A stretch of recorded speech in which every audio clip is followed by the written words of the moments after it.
Hi everyone, my name is Audrey and I'm excited to guide you through the best practices for handling live animals during our outreach events this fall 2024 semester. Whether we are introducing young students to the wonders of biology or fostering a love for wildlife, it's crucial that we handle our animals safely and respectfully. Let's get started. This video will go over approved outreach animals and how to handle them in a way that both reduces stress for the animal and increases efficacy of our outreach for the public. Please direct guests to wash their hands before and after each animal. Avoid washing hands with sanitizer that is heavily perfumed or fragranced. Okay, starting with Valentine. To open the tank, remove the key or the pin and pull out evenly on the screen. To close again, line up the screen frame with the grooves on the tank and slide into place. Once the screen frame is properly situated, replace the pin or the key into the hole and ensure that the pin sits behind the glass and not in front of the glass. So when the key is in place, the screen won't slide all the way out. However, it will wiggle a little bit. And if the screen is not pushed all the way into the frame, there is a Valentine-sized gap between the screen and the frame that she can and has fit through to escape. Here we're demonstrating that it's easy to accidentally put the key in front of the glass instead of behind it. So just want to make sure that we're putting the key in behind the glass so that it is holding on to the glass and not in front of the glass so that it slides out really easily. And then when lifting up hides, be careful not to get the water. So a lot of the hides have water sitting on the very top of it. And if you spill that in the tank, you want to make sure to let the lab tech know so that she can replace the substrate because it'll mold. So just to reiterate, please inform Blake or the lab tech of any spills that occur, even if it's just water. Otherwise, the substrate will start growing mold, which will harm the animal. From now on, we will be picking up all of our snakes out of their enclosures with a snake hook to ensure student and snake safety. To pick up the snake, gently slide the hook underneath the snake's body, about halfway between its head and its tail, and then carefully lift up, making sure to maintain a safe distance from the snake's head to avoid startling or confusing it, thus potentially causing it to strike.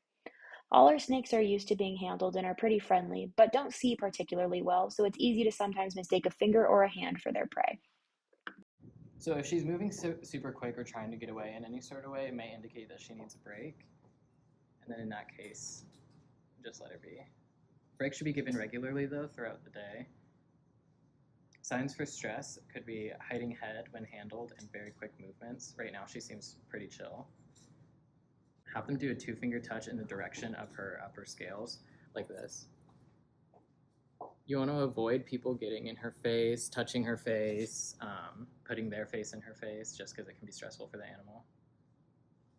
Due to Valentine's small size, she is a little bit more on the delicate side, and so for this snake, we are going to do 2-finger touch only at outreach and events for the public, no handling, only handling by Bio Club members. To put her away, simply set her head down in her tank and allow her to slither off your hands. Make sure the tank is secured properly. At the end of outreach events or when she's on breaks, and once her tank is properly secured, place a piece of tape over the end of the tank where the gap could be to visually signify that the lid is secured. This is Coraline. Coraline is a corn snake. Coraline is an old corn snake. We have tape here to replace so that we know it's been shut. So you can just remove bits of the tape. She already knows. Hello! And this one can just, slide out. So she's really sweet. She's a big lady. So you want to grab her midsection, not her head or Tail. This is big lady Coraline. You match. We do match perfectly. This is not going to be her travel enclosure. This is only for club.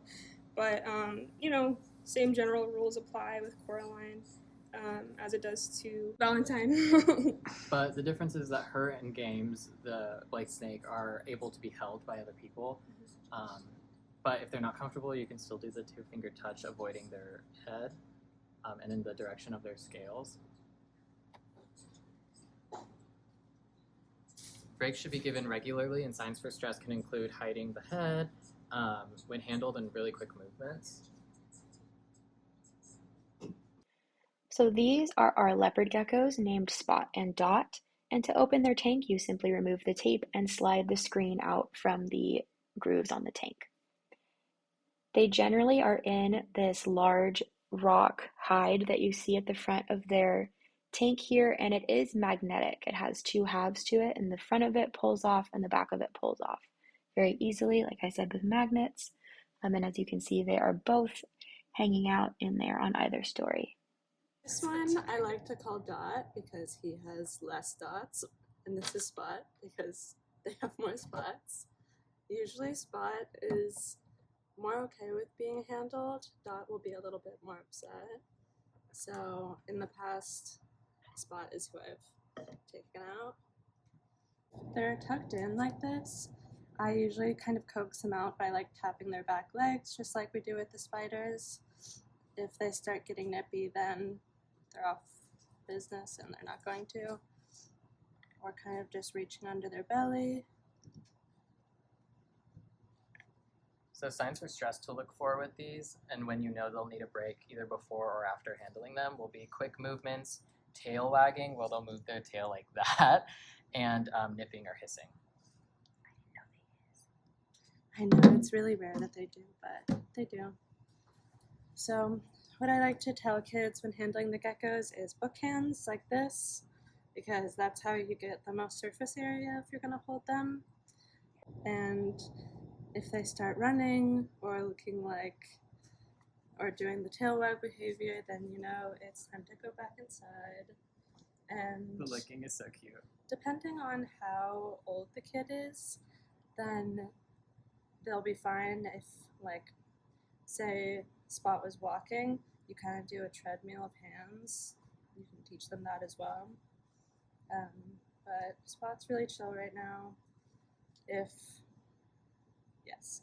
2-finger touch. If a kid is freaked out about holding one, then just hold them in the book hands way for them and allow them to do the 2-finger touch just on their back. Make sure they know not to touch their tail.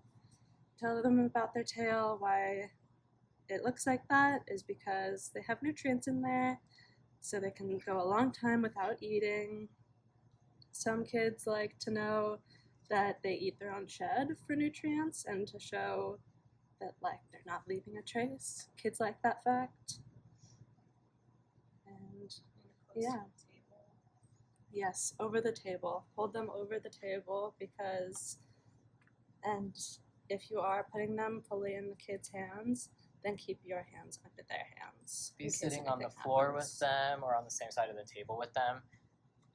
Because like with the other animals, if you're on the opposite side of the table, there's more room to move for reaction time. And then if someone's like, I'm done, please take it from me. Because you don't want to touch their tail, you don't want to spook them by going behind. You want to go from the side and kind of just move them. Normally, Spot would be underneath a rock like this one. And if you're going to be taking them out, then you would lift that up, make sure they're not scared or running away, and show them your hand. And if they're not interested, like they start running away again, like leave them be. But as you can see, I kind of just scooped them up from their head or their belly first, and she came onto my hands. They're like horses. You don't want to spook them in their blind spot. Mm-hmm. Exactly. So cute. You show them that your hands are there. They like warmth. Tell the kids that they're smelling you with their little legs or checking you out. Their little tongue. Or even if they don't like them, be like, they like you. So when the geckos are off duty, they're busy or stressed, make sure that the lid goes back on and the tape is over it. So some of these get jammed, so it's hard to tell, but. So tape is over, it's sealed. Tell the kids if they're coming by and they want to hold them, say they're sleepy right now, or they don't want to hang out. They're not into it. Taking a break. And yeah, this is what it looks like when they're off duty. Okay, well, so these are the tanks that are not going to be at outreach, but for the sake of taking him out during meetings, you want to turn this and then open the slides like this. Rocket is a rescue crested gecko. Taking him out, you're going to want to do the same thing as leopard geckos where you go from the side and kind of move your hands under. He'll gently crawl onto your hand. So cute. You also want to make sure he's close to the table or over the tank so that you don't drop him. He already lost his tail at that home that he was rescued from, and crested geckos don't grow their tail back, and that's why he looks like that. So he likes to jump a lot, so he might jump from you to your shirt or you to the table, so you want to make sure that you're sitting down with him or flat against the table. Something about him particularly is that he gets excited very easily. So if he tries to mate with someone's hand, kind of have something prepared to say to a child if they ask what happened. I would personally, just to avoid the conversation, be like, because they're usually pretty young, just be like, he peed on you, sorry. But yeah, he's mated with my hand several times. Okay, and then putting him back, he may not want to go back because he's very social, but they like to climb, so putting... Come on, Rocket.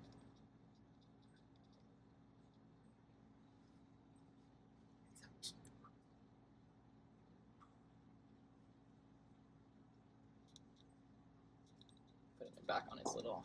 Come on, dude. Oh, he wants to chill. Okay. There you go. And then for closing the tank, it's really important that this is closed all the way. If it's not, and you lock it again, it's going to still swing open. He'll be able to get out. So you want to make sure that it's like this, unlocked, and then close it all the way, and then lock it to make sure. In the event that a reptile bites someone, immediately inform Blake, who will apply first aid if needed. A first aid kit will be on hand. If a reptile bites someone and the reptile won't let go, try and encourage the person to stay calm. Then run cold, fresh water over the reptile until the reptile lets go. For marine animals, several of these will be made available, as well as gallons of fresh salt water. So when you're setting that up, you're going to want to make sure you take the cold salt water, dump it in, and then add the animals. So every few hours, depending on how hot it is, you want to replace the water so that it's nice and cold for the animals. The sort of animals that will be there are all intertidal animals. So they are pretty hardy. They're used to being hit with waves all day, and they're used to temperature changes. So this is why they're good candidates for the outreaches. This can include animals like urchins, sea cucumbers, which are squishy but should not be squished, sea stars, and then sometimes animals that are not meant for touching, such as nudibranchs or other fragile marine animals. And crabs. So hermit crabs, kelp crabs, any along those lines will be there. Maybe in open tanks like this, but should definitely not be handled by children or touched by children, just so that we don't have anyone get pinched. When moving echinoderms in and out of these tanks, you want to be careful not to rip their tube feet. They're pretty fragile. So you want to like twist them or use a spatula that is given. Just try to be fragile because these are UCSB and Christine's animals, and we want to be respectful of them. And promote good tidal etiquette. Some of them don't have keys, but they function the same way. So they pull out the system first. And then for getting her out, they usually like to hide under the substrate. They can climb out of the tank, so do not leave the tank open unattended. Close it always if you're not with her. Let's see where she is. Oh, she's right there holding under that. Hi. So she's raising her front arms, and that's an indication of stress. So you want to not bother her if she's doing that. So indications for stress for her can include raising front legs like that, quick movements, losing hairs in the abdomen, and displaying the fangs. Kicking hairs. Kicking hair. Yeah. What isn't that? Can they stick in people? They're like irritating, right? Yeah, they have like little barbs kind of, Yeah. and they're meant to be irritating. Yeah. But they kick them off. Like they'll use their back legs and like literally slough them off like that. So if she's kicking off her hairs too, right. that's a sign. Yeah, exactly. Yeah. Because it's not like that they'll like fall off. She has to like pick them because that also causes them to like fluff out and like float around. Yeah. Um, So her name is Rosa. She's around a year old, and she is a Mexican red-knee tarantula. You hold her with one hand, and this is super important to hold her over a surface. So sometimes with outreach, like we stand on the back and then someone's on this side holding their hands out. Maybe make sure you're on the same side as them so that you can reduce the risk of them throwing them, because with these sort of animals, people get really nervous and instinctually will throw them. So you want her to be less than a foot over the surface and on the same side of whoever's handling her. Small falls can be fatal to tarantulas, so this is really important. So when you're holding her, she has an instinct to walk forward, so you're going to want to do a hand-over-hand movement or indicate for whoever's holding her to do that.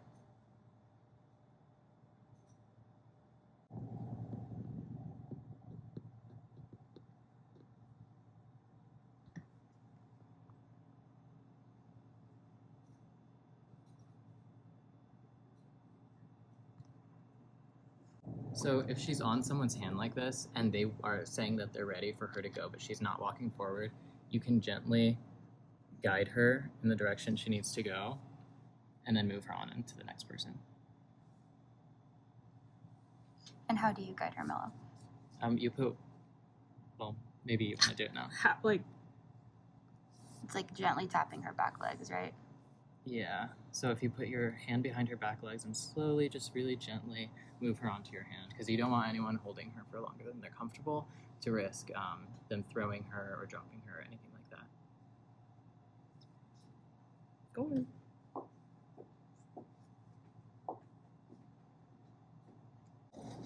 Same thing.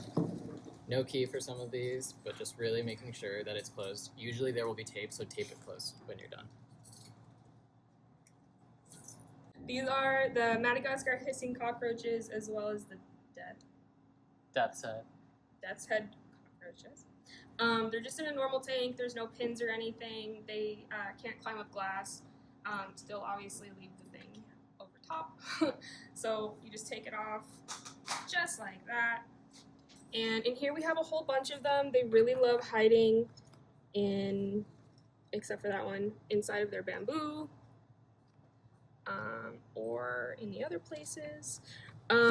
Even though they are hissing cockroaches, we don't necessarily want to encourage people to try to make them hiss because it is a sign of stress. And you just hold them like normal. It's going to be the kind of treadmill style if they do end up wanting to walk around. One thing with these guys is that you can see on their legs, they're very spiky little legs, and they get caught in fabric pretty easily. They're called tarsal claws. Tarsal claws. So when you're holding them, or if someone else is holding them, make sure to prevent them from going up onto fabric, because it is like Velcro and really challenging to get them off. We also want to hold them over a table or over their tank. Same rules apply, so nothing over a foot. This one is a pretty big guy. It looks like he's a male because of these two horns up front on his little mantle. Sometimes people have a hard time figuring out where the face is. And the face is right up in there. So cute. So signs for stress in these guys can avoid avoidance behavior, such as running away and hissing. Me too. Sometimes people will be like, I'm done, please take it back. And because of their tarsal hairs, it's a little bit hard. So you're going to want to do the same thing as with the tarantula when you guide them gently by pushing the back of their body into your hand. They can be stubborn.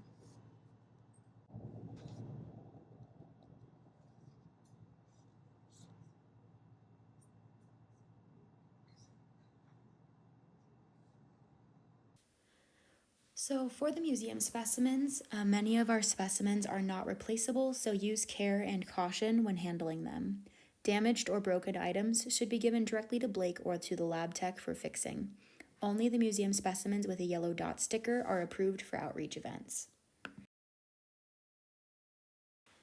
The wet or jarred museum specimens contain formaldehyde and isopropyl alcohol, which are both toxic if ingested or if they get into your eyes. In the event that a wet specimen spills or breaks, immediately inform Blake. If the solution and/or glass gets into anyone's eyes, call 911 and then use an eye wash station to flush the eyes for at least 10 minutes. If the solution gets on anyone's skin, have them wash with soap and then flush the area with plenty of water for at least 10 minutes. Put on gloves before cleaning up broken glass or any other mess associated with the spill. Okay, so last but not least, we have some tips for working with kids and the public. If people seem overwhelmed or scared, keep descriptions, information, and instructions concise. It is important to properly read people's body language. If someone seems too nervous or if they're pulling their hands away after they've expressed wanting to hold an animal, do not put the animal in their hands until they seem ready. Kids do best with lots of preparation up front. Narrate what the animal might do, what their feet or claws or bodies feel like, etc. Let them know when animals have claws that can be scratchy so that they're not startled. Affirm that our animals are very safe and cannot hurt them. Tell kids what to do if they decide they don't want to hold the animal anymore. For example, say, hey, let me know once you're done. Say, I'm done, or or whatever, and I will take it back right away. But don't throw it or drop it on the table. Even though outreach events can be kind of hectic, just do your best to relax and even just act like you feel like you have everything under control, because the more you seem like you do and that you are relaxed and at ease, everybody else will feel more at ease themselves, and will trust you as the expert on these animals. Okay, that's it. Thanks so much for watching this video. Please make sure to fill out the survey linked in the description below. It has a brief questionnaire followed by a certification that you understand the expectations surrounding outreach animals and museum specimens and will treat them according to our guidelines. Thank you so much for contributing to BioClub in this way and participating in outreach. It really is a group effort and we couldn't do it without everyone's individual contributions that they're making. Please reach out to Mello, Amanda, Zayden, Blake, or myself if you have any questions. Have a great rest of your day. Bye.